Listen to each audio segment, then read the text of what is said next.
Hi everybody. Today we're going to talk about nominal and effective interest rates, and specifically what I want to talk about is this notation that looks like I, looks like a power with parentheses M. So let's talk about definitions to start. We are using this notation I with the parentheses M kind of above it to denote a nominal rate that is compounded M times a year. So what that means is, like, if I have I with the 12 equals 9%, then 9% is compounded monthly. So the percent on the right, that's telling me what percent we're getting. And then the exponent looking part, that M, is saying how often is it compounding. Let's look at one more. If I have I parentheses 2 equals 5%, that says I'm getting 5% compounded semi-annually. So I can see my interest rate, I can see the compoundings, and by writing it this way, I see them both at the same time.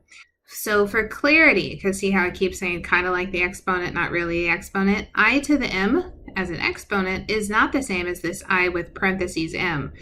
The I with the M in parentheses is just a notation, so it's not an exponent. I don't want you to think of it the same way, and that's what the parentheses really say, is this parentheses is, hey, here's this notation we're going to use. I think that'll get better as we do some problems. So look at this. I said, what's the difference between 9% interest and I parentheses 12 equals 9%? So 9% by itself. Why don't we throw some money in there? So if I had $1,000 at 9% simple interest for 1 year, and here simple interest is the same like annual interest. I'm getting interest just this one time. Then what will be my accumulated amount? So I have A equals 1,000 times 1 plus 0.09 times 1, which is $1,090. So this $1,000, I earn 9% interest. It added back to my total. I can see what I got. Let's make this bigger.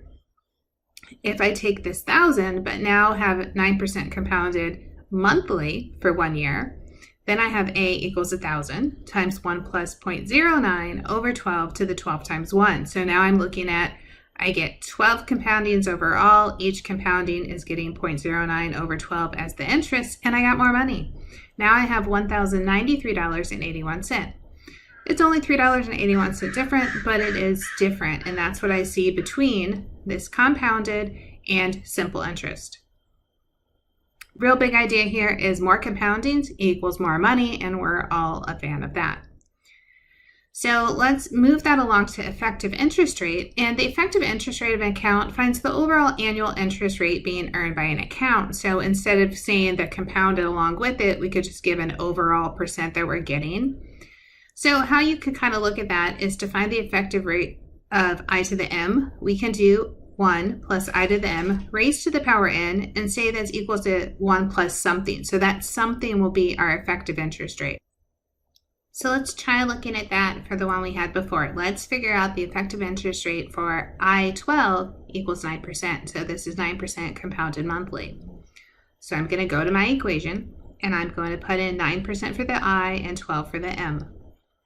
So I have 1 plus 0.09 over 12 to the 12.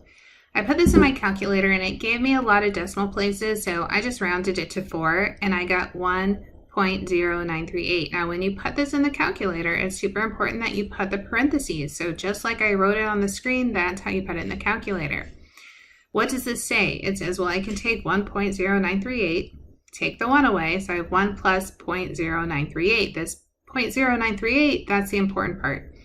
0.0938 is 9.38%, so that's my effective interest rate. So nominal is, we said it's 9%, but effectively we got 9.38. So that compounding gives us the extra interest that we kept putting that interest over and over and over again on our starting amount, and then on that new amount that we got each, well, in this case, month. So let's try this. Let's find out what rate would give me the same amount quarterly that I would have at I to the 365 is 8%.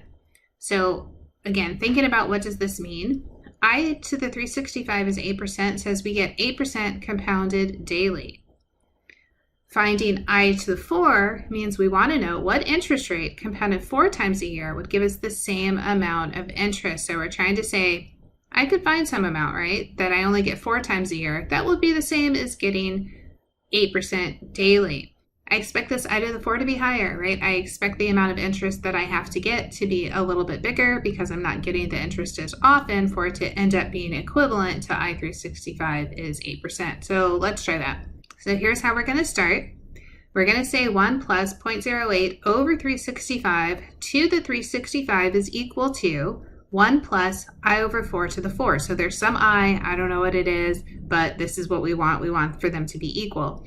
Now this time as I do the algebra, I am not going to grab my calculator. I'm just going to think, how do I get to the I? How do I get I alone? So first thing I see is there's this 4, and I would like to get rid of this 4, which means I want to bring it over to the other side. So I have to do the opposite. So the opposite of the 4th power would be the 4th root. So this is what I'm going to say first. To get rid of the 4th power, I take the 4th root. So this is what it looks like. So I'm taking the 4th root. So this is a radical.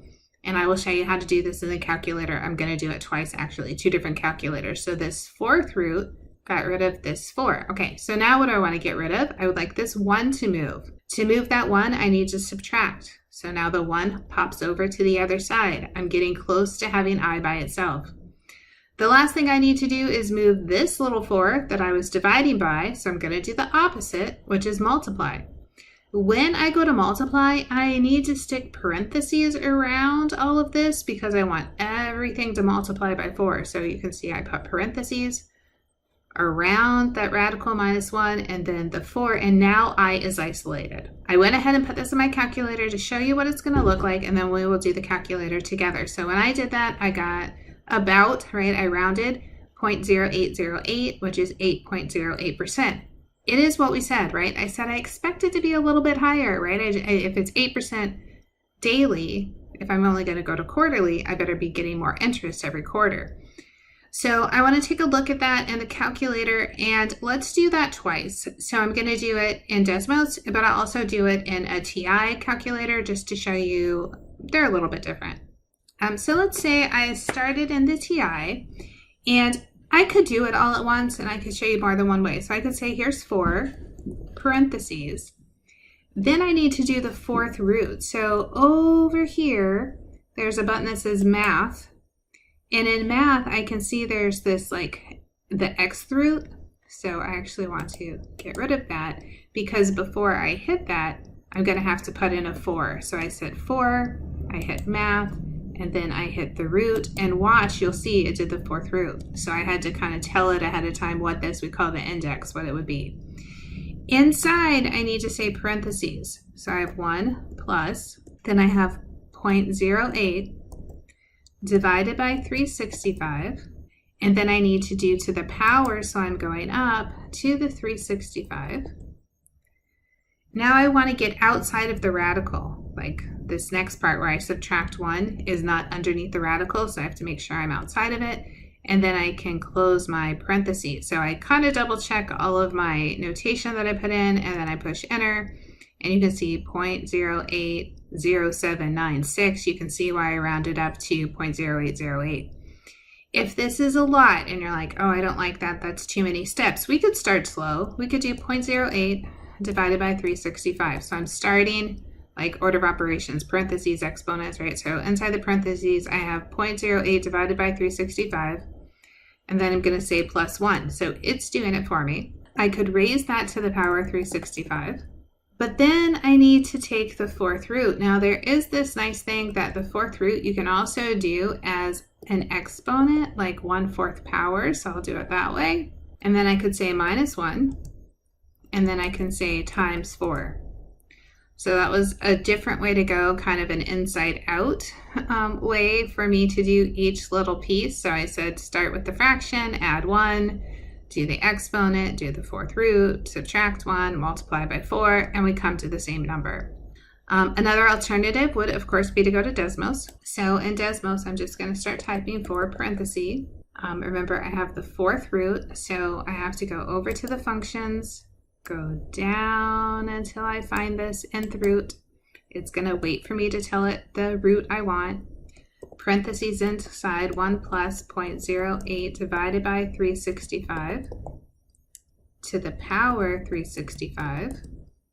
Outside of the radical, so make sure you kind of click outside, minus 1. And then I can close the parenthesis. Let me show you that if you didn't, like if I stayed kind of inside -1, see how the -1 is under the radical? I don't want that. I want it outside. So you can see there's that same number.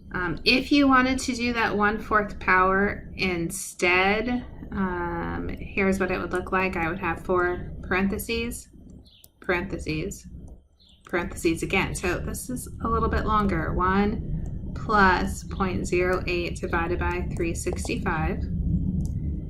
This parentheses just did this little piece to the 365. Then this next parenthesis I'm doing to the 1/4 power. So you can see I had my 1 plus 0.08 to the 365 to the 365. That was one parenthesis. To the 1/4 power is another parenthesis. Then minus that 1 is my last parenthesis. And you can see I got the same thing again. I don't know that the 1/4 makes it any easier. It really is a call on your part of what to do, but I would say be patient with yourself. Maybe do it twice, right? Just because it is nice to have that verification that, yeah, I got it right. And then the type of calculator you use is whatever makes you most comfortable. I hope the video helps. Good luck.